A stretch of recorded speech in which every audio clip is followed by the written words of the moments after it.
Hello les passionnés d'industrie et de RH, nouvel été, nouveau format TRH et tu commences sérieusement à attendre que tout le monde soit en vacances et que tu puisses enfin bosser sur tes sujets. T'as déjà enfilé tes tongs, ça sent la crème solaire à plein nez dans les bureaux, moins de réunions, moins d'urgences, moins de mails. C'est l'accalmie estivale avant de te faire broyer par le mois de septembre.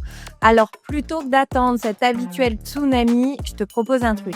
C'est un cahier de vacances RH, c'est une série audio et vidéo et la promesse est simple, un été pour muscler tes process RH et surtout éviter de te faire broyer à la rentrée. Des épisodes courts et des cas concrets.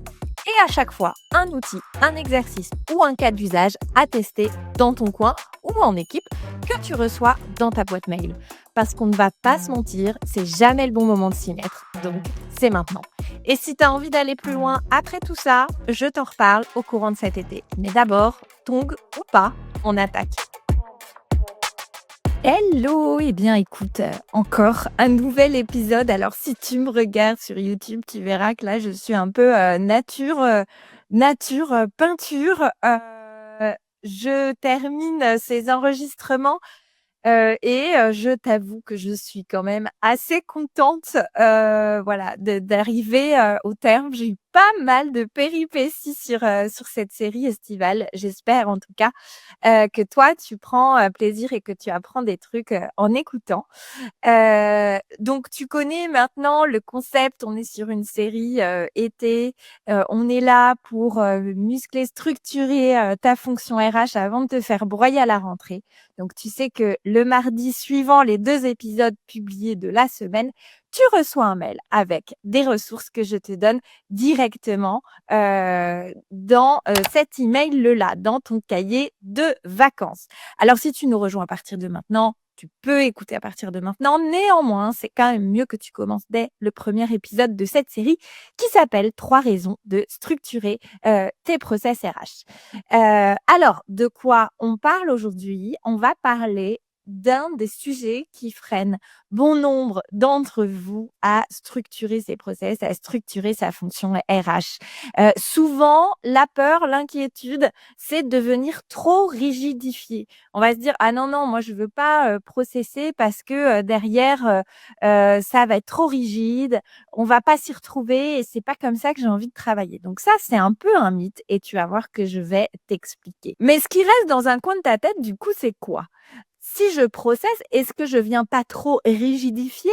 Et si je tue un peu l'agilité ou la souplesse qu'on a dans l'équipe? Et si j'impose un truc trop lourd qui va finir par bloquer tout le monde? Bon, je vais te le dire ici, structurer, ça n'est pas rigidifier. Ce qui vient à l'inverse rigidifier, c'est vraiment quand on structure mais de façon inappropriée ou en tout cas que ce ne soit pas au juste besoin. Alors, je vais te montrer dans cet épisode comment on peut poser un cadre qui soit clair sans pour autant perdre ta capacité et la capacité de ton équipe à s'adapter. Déjà, je vais te dire un truc simple sur ce premier point, c'est que ce qui rigidifie vraiment, c'est en fait l'absence de cadre. Alors ça peut être contre-intuitif, mais tu crois qu'être souple, c'est ne pas structurer, vraiment ça, c'est un gros mythe. Parce que ce qui vraiment va venir épuiser, l'équipe, c'est quand, chacun fait, à sa sauce, quand les règles changent, selon qui est là, quand on repart de zéro à chaque fois presque qu'on refait, un process ou quand on doit, réexpliquer 15 fois un truc un peu de base. À ce moment-là, on pense qu'on est agile, on pense qu'on est capable de réagir facilement, en cas d'urgence et cetera. Mais en fait, là, on réenclenche quoi? On réenclenche tout simplement ce mode pompier permanent. Et ça, en fait, c'est pas de la liberté, c'est ce qu'on va appeler la variabilité subie. Donc on prend pas franchement de kiff, hein, à ce moment-là, on réenclenche tout simplement ce mode pompier. Alors, le deuxième point, c'est que structurer, c'est évidemment libérer de la bande passante parce que quand tu viens poser un process RH clair, tu viens pas le figer, tu libères une partie de ton cerveau finalement et tu viens définir quoi? Tu viens définir les étapes incontournables, les rôles de chacun, ce qui peut être adapté aussi et c'est là qu'on vient donner un repère à ton équipe. Et le but, c'est pas de les enfermer dans une manière rigide de faire, mais c'est juste qu'ils sachent où est-ce qu'ils peuvent ajuster, où est-ce qu'ils peuvent avoir leur touche personnelle et ce qui est essentiel pour le cadre et où là, pour le coup, il ne faut pas improviser. Donc, concrètement, il faut aussi garder en tête que votre process, euh, vous allez le construire de telle manière le 2 septembre et que il va continuer d'évoluer pour coller le plus possible à votre juste besoin. Il est là tout l'enjeu. Donc un process, à l'inverse, il est absolument pas rigide. Si le process, il est rigide, c'est probablement qu'il est pas bon. Alors, il y a aussi un truc que je vois quand même assez souvent, c'est un process qui vient, par exemple, d'une maison mère. Alors ça, c'est un cas, assez fréquent. Vous avez une organisation, le cas typique, c'est ça, c'est que vous avez une organisation, multisite, par exemple, où vous faites partie d'un groupe. Donc il y a des process qui sont imposés par le groupe et vous, sur votre site en local, bah, ces process-là, ils sont carrément moins adaptés et pour le coup, là, vous avez pas trop le choix, il vous est imposé et cetera. Donc ça, on est d'accord que c'est compliqué à mettre en œuvre, mais qu'est-ce que ça signifie? Si votre process, vous le jugez trop rigide, ça signifie tout simplement que votre process, il est pas le bon parce qu'il est pas fait à votre juste besoin. En fait, il est vraiment là, le sujet. Alors ensuite, le troisième point de cet épisode, c'est que un process RH, il est justement là pour laisser de la place à l'humain. Structurer, ça veut pas dire déshumaniser, au contraire d'ailleurs, puisque le but de la structuration de votre fonction RH, c'est justement de gagner du temps pour en passer davantage sur les tâches à valeur ajoutée. Donc ça, encore une fois, c'est vraiment un mythe que de se dire, bah, si on processe tout, on sort de l'aspect humanisé de notre job. Non, franchement, c'est absolument l'inverse. Alors, je rappelle que ce qu'on veut cadrer, c'est les étapes clés, les rôles de chacun, et quelque part, déjà, c'est une bonne base. Et ce qu'on laisse ouvert, par exemple, on peut aussi faire des choix. Qu'est-ce qu'on laisse ouvert? Qu'est-ce qu'on laisse à la marge de chacun dans l'équipe? Ça peut être le ton du message, ça peut être la façon d'interagir. On n'est pas forcément obligé d'imposer tel ou tel outil de communication à telle étape. Et c'est évidemment l'adaptation à la personne que l'on a en face, que ce soit un candidat, que ce soit un collaborateur, que ce soit un manager. Donc un process, c'est pas un script qui est figé en fait. Et je pense qu'une des questions qu'il faut se poser quand on vient cartographier un process, c'est OK, qu'est-ce qu'on laisse à la marge de manœuvre de chacun? Et il peut aussi y avoir une notion progressive. Si on intègre quelqu'un, au départ, on peut très bien lui donner un process, par exemple, qui soit plus détaillé. Et au fur et à mesure, dire, bah, tu vois, sur cette étape-là, on te laisse nous faire des propositions, on te laisse évoluer comme tu le souhaites.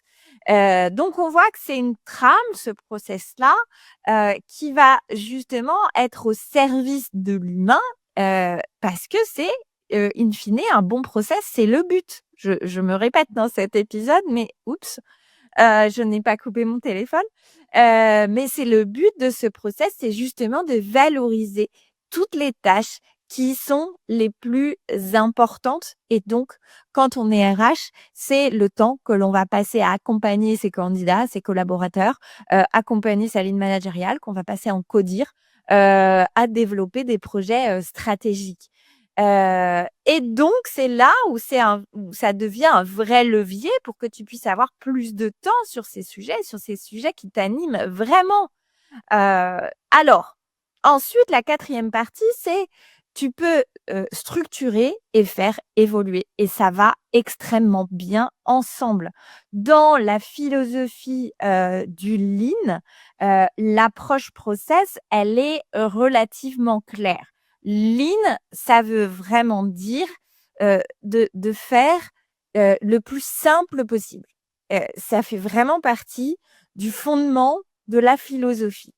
Donc, in fine, ça veut dire quoi? Ça veut dire qu'on n'a pas besoin de développer des usines à gaz. Il faut faire le plus simple, le plus efficace possible. Et derrière cette philosophie, on a une deuxième qui est ce qu'on appelle la boucle d'amélioration continue. Et c'est là qu'on va faire évoluer finalement le process dans cette boucle d'amélioration continue. Donc cette boucle d'amélioration continue, elle est basée sur 4 piliers. C'est ce qu'on appelle le PDCA, donc Plan, Do, Check et Act.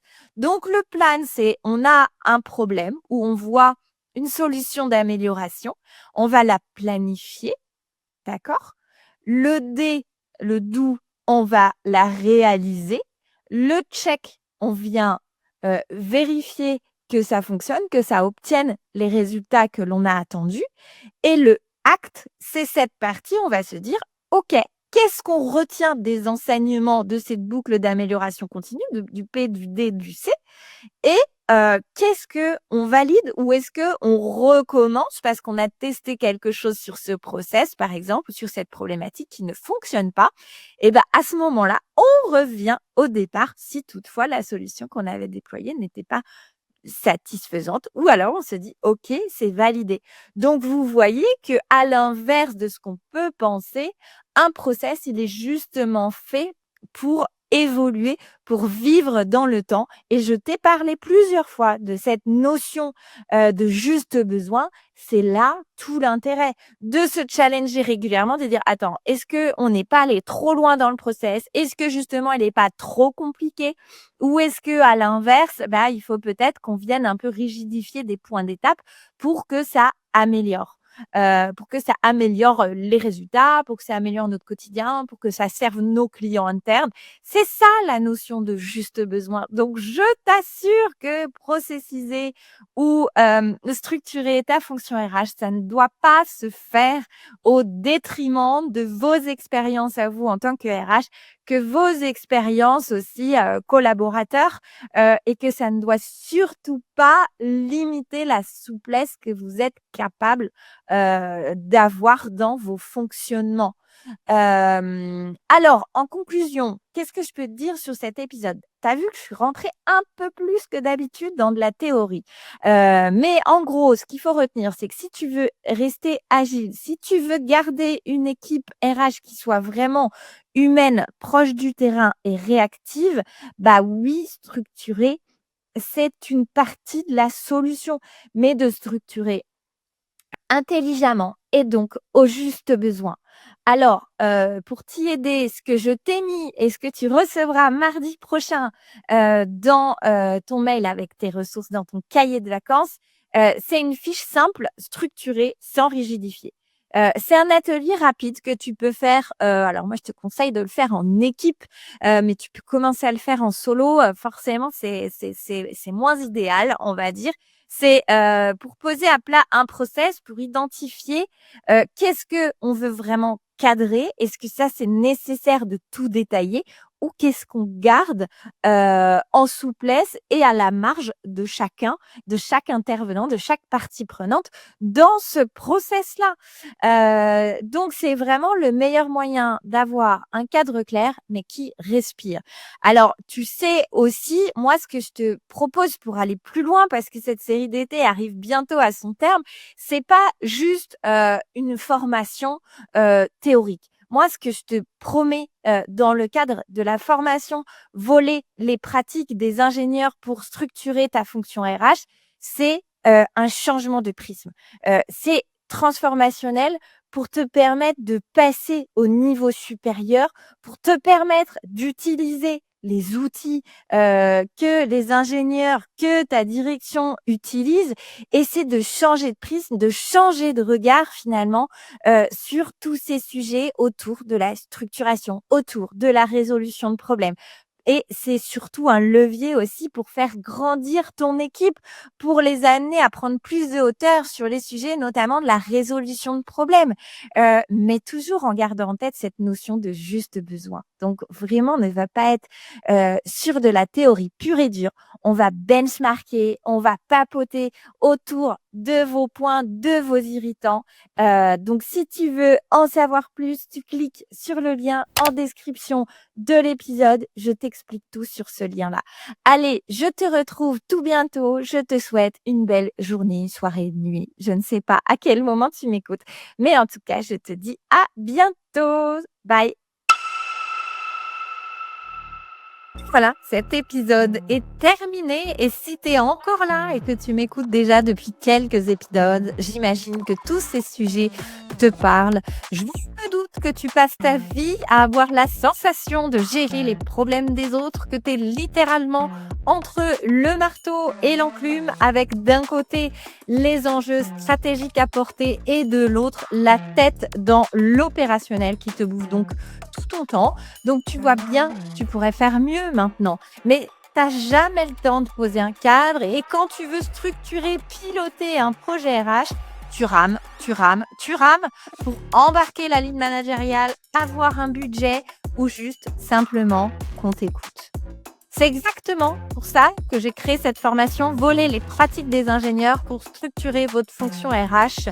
Elle te permettra de parler le même langage que les opérationnels, que ton dirigeant, que ta ligne managériale et reprendre enfin la main sur ton quotidien.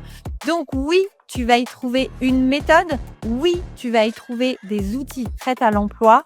Tu vas aussi trouver la capacité de poser un cadre solide qui va te permettre tout ça, mais aussi le plaisir d'échanger avec des pairs et de confronter vos problématiques que l'on va pouvoir décortiquer ensemble. Donc, pour cette première session, cette première cohorte, allez, je lâche le mot, j'ai fait un tarif spécial, un tarif Early Bird. C'est maintenant ou jamais. Je te mets le lien pour t'inscrire à cette formation dans la description de l'épisode. En attendant, je te retrouve lundi ou jeudi pour un nouvel épisode. Allez, bye!